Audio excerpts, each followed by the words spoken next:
अस्सलाम वालेकुम जी। मैं हूं ताहिर मलिक। एक और बुरी ख़बर के साथ हमारे यहाँ सबसे बड़ा मसला ये है कि कोई भी मौसम हो ना, हम इंजॉय नहीं कर सकते। अगर सर्दी आ जाए तो मुझे याद है कि ख़बरें आ जाती हैं कि इतने लोग ठठराते रहे, सर्दी से वो मर गए, उनको कोई गर्मी नहीं मिली, उनको हीटर नहीं मिला, उनके पास लकड़ियाँ नहीं थी। सर्दी भी एक ख़बर है। अच्छा जी, बहुत शदीद गर्मी, मुल्क भर में सूरज का राज और गर्मी से फ़लाँ लोग मर गए। बल्कि मुझे याद है कुछ साल पहले कराची में 700 लोग सिर्फ गर्मी से मर गए थे।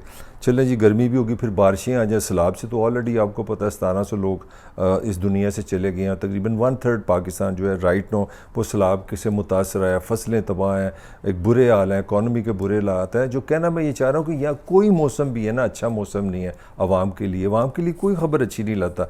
अब अभी अक्टूबर आया तो जनाब इसके साथ वो अपनी एक रवायती एक नई बीमारी जो कुछ सालों से चंबड़ी हुई है, उसका नाम है स्मोक, यानी कि फ़ज़ाई आलूदगी। अब फ़ज़ाई आलूदगी की सूरत हाल ये है कि पंजाब हुकूमत ने पंजाब को आफ़त ज़दा करार दे दिया और उन्होंने इसको बड़ा कहा है जी कि बड़ा संजीदा मसला है ये जो स्मोक है। अब स्मोक है क्या? स्मोक दो चीज़ों से जमा होता है। एक है धुआं, स्मोक जिसको इंग्लिश में बोलते हैं, और धुंध बोलते हैं अपना।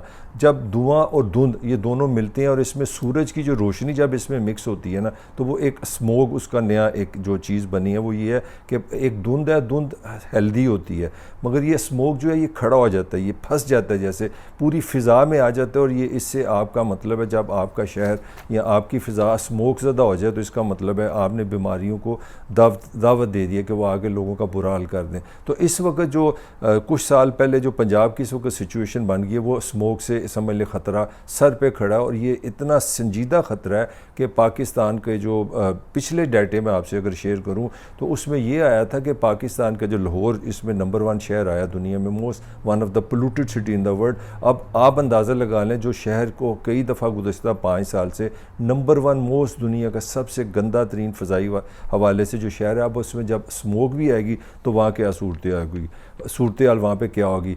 अब शिकागो की यूनिवर्सिटी का मैं एक छोटा सा आपको डाटा शेयर करता हूँ। उन्होंने कुछ साल पहले ये रिसर्च की थी जो पाकिस्तान में जो आम तौर पे जो फ़िज़ा की जो हवा की अब सूरत हाल है, यहाँ पे वो 300 से 500 के दरमियान होती है, जो कि पूरी दुनिया के जो स्टैंडर्ड है उससे 3 गुना ज़्यादा। यानी कि दुनिया में जो जहरीली गैसें हैं, जो फ़िज़ा में गंदगी है, उससे लाहौर में, जो पंजाब में, बल्कि इसमें कराची भी शामिल है, वो मैं आपको डिटेल बाद में दूंगा। तो ये 1/3 जो दुनिया में होती है, जबकि लाहौर पाकिस्तान का जो सबसे बड़ा शहर है उसके वाले से, मैं पंजाब से बात कर रहा हूँ, बड़े शहरों में ये 3 गुना ज़्यादा है। और 3 गुना ज़्यादा से जो शिकागो यूनिवर्सिटी जो अमेरिका की, उनकी जो रिसर्च थी उनकी ये थी कि इस तरह की फ़िज़ा में, इस तरह की जो आलूदगी में रहने वाले जो इंसान है, उनकी 9 महीने तक एवरेज ज़िंदगी कम हो जाती है। यानी कि ये आपकी सेहत को इस तरह खाती है।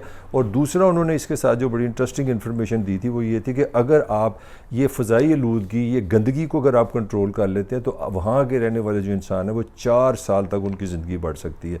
तो आप यूँ अंदाज़ा लगा लें, जो डाटा है वो इतना ख़तरनाक है कि हमारे यहाँ पाकिस्तान और पूरी दुनिया में यहाँ बड़ा शोर है जी कि टेररिज्म है, गाड़ियों में एक्सीडेंट हो रहे हैं, लोग शराबें पी रहे हैं जी, नशा कर रहे हैं, मनशियात कर रहे हैं। मैं ये नहीं कह रहा ये चीज़ें अच्छी हैं, मगर हैरानगी की बात है कि दुनिया में हर 6 में से जो लोग मरते हैं उनमें से एक के बंदे की मरने की वजह ये आलूदगी है।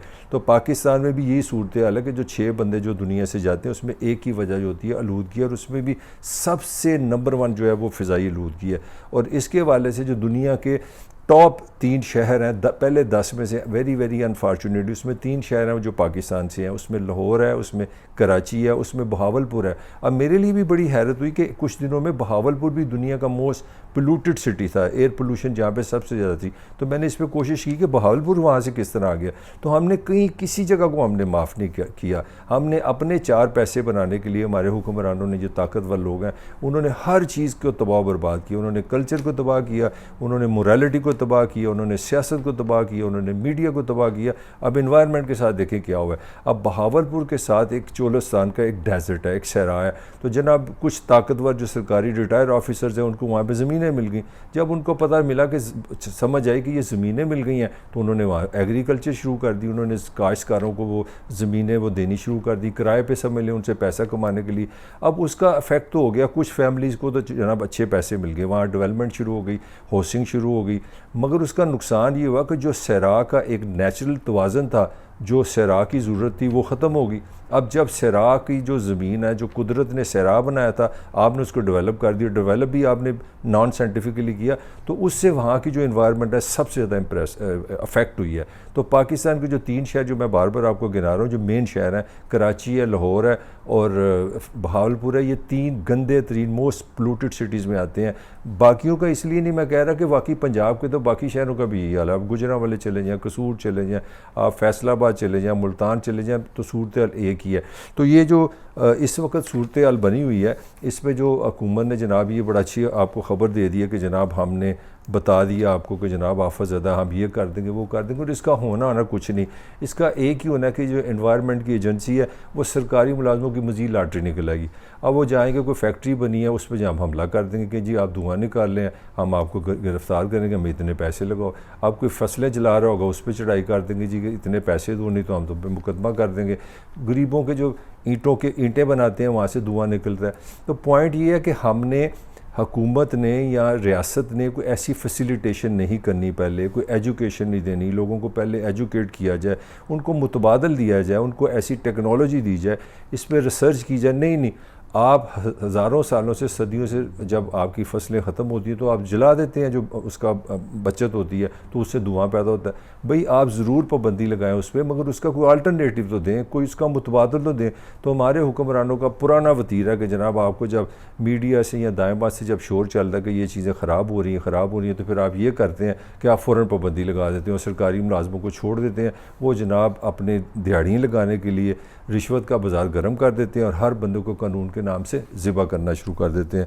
तो ये इसमें हमारा सारा जो रीजन है वो बड़ा ही अनफॉर्चुनेट है। मैं देख रहा था कि दुनिया के 100 जो मोस्ट आलूदा तरीन शहर हैं उसमें 63 इंडिया में है। उसमें मैंने आपको बताया दिल्ली किसी ज़माने में भी नंबर 1 रहा है, मगर लाहौर ने उसका मुकाबला किया और हमारे लिए बड़ी शर्मिंदगी की बात है कि हमने दिल्ली को भी पीछे छोड़ा लाहौर ने। तो ये सूरत हाल है कि हमने जो अपने रहने सहने के लिए जो कर दिया, इससे जो सबसे बड़ा अपना नुकसान हो रहा है, इसमें कराची भी इसमें बहुत बुरी तरह मुतासर हुआ है लाहौर के बाद। वहाँ पे जो कराची में आप यूँ देख लें फ़िज़ा किस तरह ख़राब होती है कि डेली कराची एक डाटे के मुताबिक 14,000 टन जो कचरा है ना वो डेली वहाँ से पैदा होता है, मगर 14,000 टन में से सिर्फ 8,000 टन जो है ना किसी ठिकाने लगाया जाता है। यानी कि आप समझ लें 6,000 टन कचरा वहीं का वहीं रहता है। तो वो कचरे ने किधर जाना, उसने फ़िज़ा में जाना है। और बल्कि कराची में तो एक बहुत ज़्यादा मसला पैदा हो गया कि हमारी जो रेत है, जो दरियाओं की साहली इलाकों की रेत है, वहाँ पे प्लास्टिक बड़ा पाया जाता है, क्योंकि हम लोगों ने प्लास्टिक के लिफाफे बड़े शुरू किए हैं, पीने का पानी बड़ा शुरू किया। उससे कहना ये शुरू हो गया कि प्लास्टिक से हमारे अंदर, वो समझ लें आप, जो नई एक रिसर्च चाहिए उससे जो कराची के लोग हैं उनकी जो एवरेज है 250 ग्राम उनके अंदर ना प्लास्टिक जाता है 1 साल का। यानी कि अब अच्छी खासी आप समझ लें तादाद आपके अंदर प्लास्टिक जमा हो रही है। और ये सारा जो है फ़िज़ा का जो मसला है, इससे इतनी एक खौफनाक सूरत हाल बनी है जो इंसानी सेहत का अलमी है।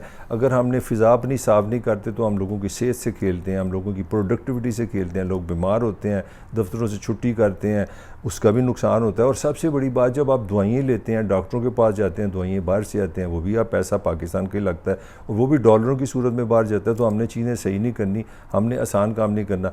एक पॉइंट मैं ज़रूर लास्ट में आपसे डिस्कस करूँगा कि ये इस जुर्म में, इस पाकिस्तान के लोगों के साथ जो कुछ हो रहा है, इसमें सारी जमातें शामिल हैं। पंजाब में कोई मेरा 15-20 साल तो बराह रास्त नून की हुकूमत रही है, तो जो पंजाब को अब खुद आफतज़दा आपने करार दे दिया फ़ज़ाई आलूदगी के वाले से, स्मोक के वाले से, तो इसमें गुनाह में डेफिनेटली बहुत बड़ा शेयर जो है वो नून लीग का है, जिनको बड़ा कहा जाता है ये पंजाब के बड़े आशिक हैं जी, बड़ा इनको प्यार है। तो ये इनका प्यार है कि ये शहर को तबाह बर्बाद कर दिया।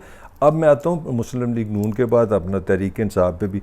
खान साहब की भी हुकूमत को यहाँ पे अच्छी खासी रही है, 4 साल रही है, और इस वक्त भी तहरीक इंसाफ की हुकूमत है। मगर तहरीक इंसाफ की हुकूमत में भी हमें वार्निंग यही मिली है कि जनाब आफतज़दा है। तो किया किसी ने कुछ नहीं है फ़िज़ा के लिए, क्योंकि ये हर वक्त तो पावर स्ट्रगल करते रहते हैं, एक दूसरे पर इल्ज़ाम, लॉन्ग मार्च करूँगा नहीं करूँगा। एक राना सुनाला रखा, वो कहता है मैं नहीं छोड़ूंगा, इधर इमरान खान कहता है मैं नहीं छोड़ूंगा। भाई अपने तुम लॉन्ग मार्च करो ना करो, वो अपनी जगह सियासत करो, ज़रूर करो, मुहाज़रा ही करो, मगर देखो ये पाकिस्तान के लोगों के साथ क्या हो रहा है कि आज पाकिस्तान के 3 शहर हैं जो दुनिया के top most air polluted cities में आ गए हैं। What A Shem for us. और उसके बारे में मुझे लगता है हमारे हुक्मरानों के पास कोई टाइम नहीं है, उनके पास कोई सलूशन नहीं है, उसके पास कोई वसाइल नहीं है। उनके पास एक ही मसला है कि मुझे कब हुकूमत मिलेगी। इसके साथ ताहिर मलिक को इजाज़त दीजिए, फिर इंशाअल्लाह आपसे मुलाकात होगी। अल्लाह हाफिज़।